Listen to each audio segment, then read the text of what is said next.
Hello, Chiara. How are you today? Hello, I'm fine, thank you. And you? Good, thank you. How did you go with your homework last night? I was fine. Good, Yeah. good, nice. Remember, the more you practice, the better you become. And because you're taking the test soon, it's better to, practice as much as possible. What I do want you to do, though, with reading is, remember, when you make a mistake, always go back to the passage and see, why was this wrong? So you learn from your mistakes, okay? That is the best way to improve. Right, today we're going to continue with task 1. All right, remember yesterday we talked about all the vocabulary you need to describe an upward trend and a downward trend and a fluctuation. Remember all of this vocabulary. All right, Yes. Look at this graph now because we're going to use that vocabulary for this graph. Okay. Can you see that? Yes. Good. Okay, so what kind of graph is this? Remember? It's I think it's a bar chart. That's right. It's a bar chart. Does this bar chart show a trend? Yes, because there is a change over time, so I think it's a trend. Very good. And the time period is from? 1960 to 2000. That's very good. Excellent. Right. So what are we looking at in this bar chart? Can you tell me? So we are looking at the different modes of transport used to travel to and from work in one European city in 1960, 1980, and 2000. That's right. That's right.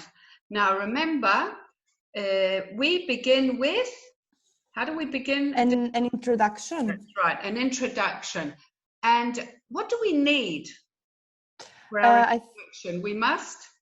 I think we have 5 key points. That's right, 5 key points. Do you remember what those key points are? Yes, I try. So it's first of all the kind of graph.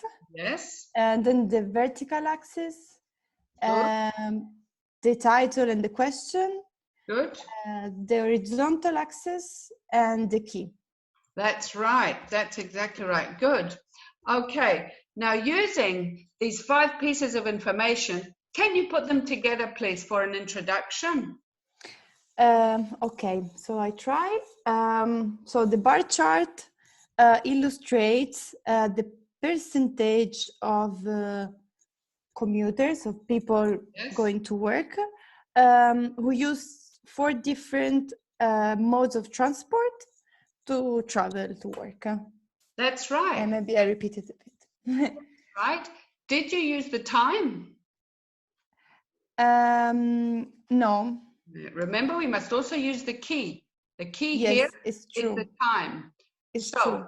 If we were going to say this again, we could say the bar chart illustrates the percentage of people who use 4 different ways of transport, modes of transport, over time, or from 1960 to 2000, to travel to work. That's right. Good. Okay. So that's your introduction. If you like, you can write this down. Okay? Yeah.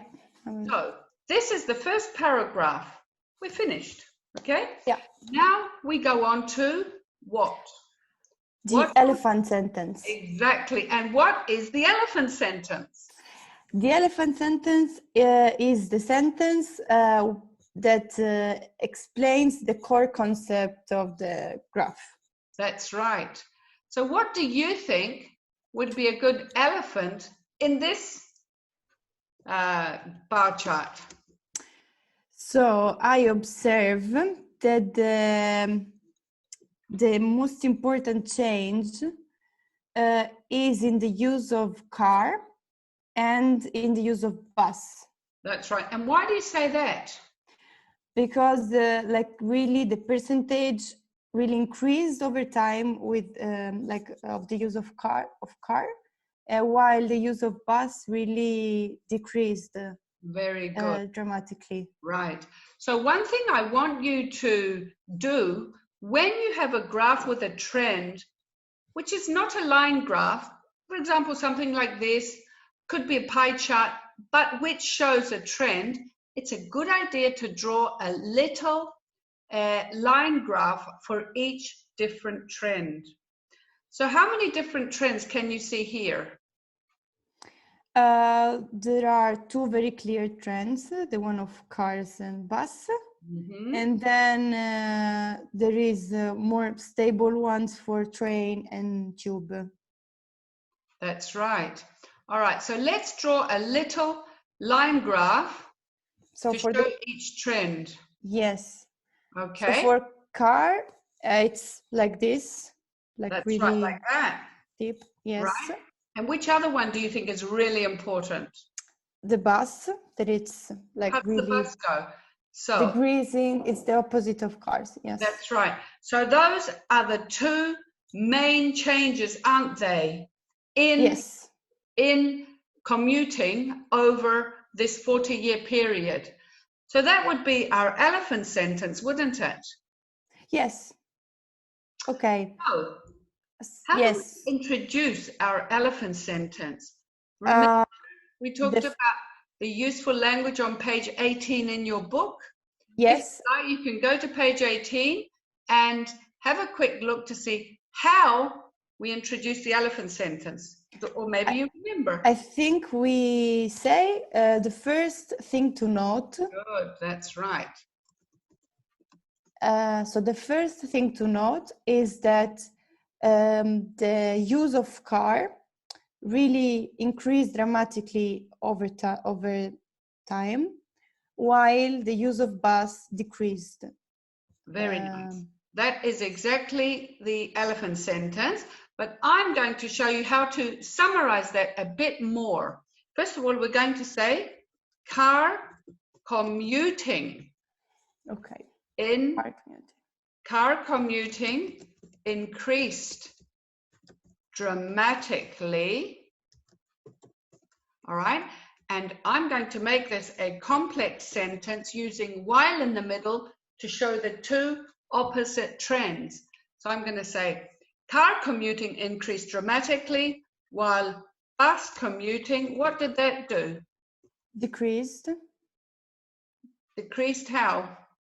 Remember, we need an ly word, an adverb, to show the speed of change. So I can bus commuting, what?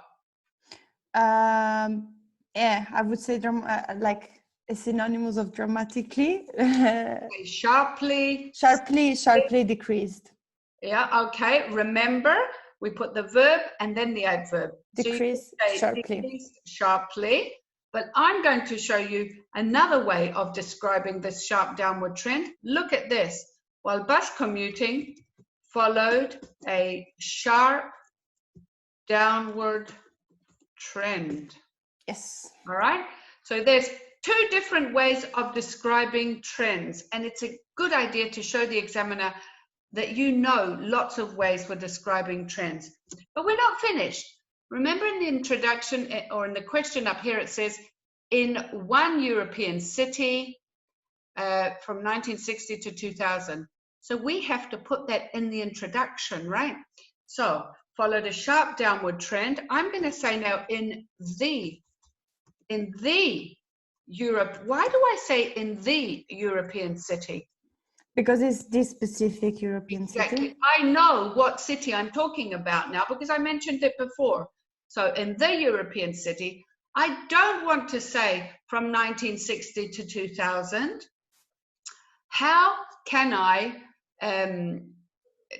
talk about that time period without using the same words? I could say over 40 years. We could say over the 40-year period. Now remember, this is all again on page 19 of your useful language page for task 1. So there are lots of ways of talking about time, and it's a good idea to learn different ways so you show the examiner how much you know. Okay, so we're finished now with the introduction and elephant sentence. That's right. So Okay, so you've written this down, I see. So let's clear the screen. Now what do we need? We can describe a bit more all the other details of the graph. All right, of course, and we're going to do that in the main body. Main body. We're going to begin now with the main body. Now, remember, again on page 18, in the third box, it talks about how to introduce the main body. And we said one of the ways is by using, remember? More specifically. That's right. More specifically. That's right. More specifically. Now, which of these modes of transport do you think we should begin with? Yeah, I think we should start from the ones that they had the most important change. Of course we should. And which one do you think is that? Of course? Car and bus. Of course. So let's begin with the car, because it looks to me it had the biggest change, didn't it? So look at this. Do you remember when we did tea and coffee, the structure we used for introducing coffee? Yes, I tried. Okay. Can I hear more specifically? So more specifically, in 1960, 7% of the commuters used the car. Excellent. 70% of commuters used the car. Good. All right. And 40 years later. Excellent. 40 years later. That's right. This figure rose dramatically. Very nice. To 37%. Rose. Okay. Because we used dramatically before, can we use another adverb which means the same? Remember on page 7 in your book, we learned all those adverbs for describing the speed of change. Rose. Yes. What's another way to describe this? What's this? Sharply. Ah, nice. Shows 40 years later, this figure rose sharply. Have I finished? No, to 37%. Of course. Remember we said in the main body, you must put all the data.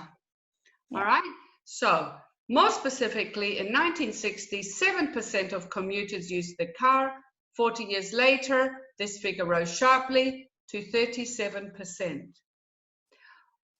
You can see we didn't talk about 1980 because we are summarizing.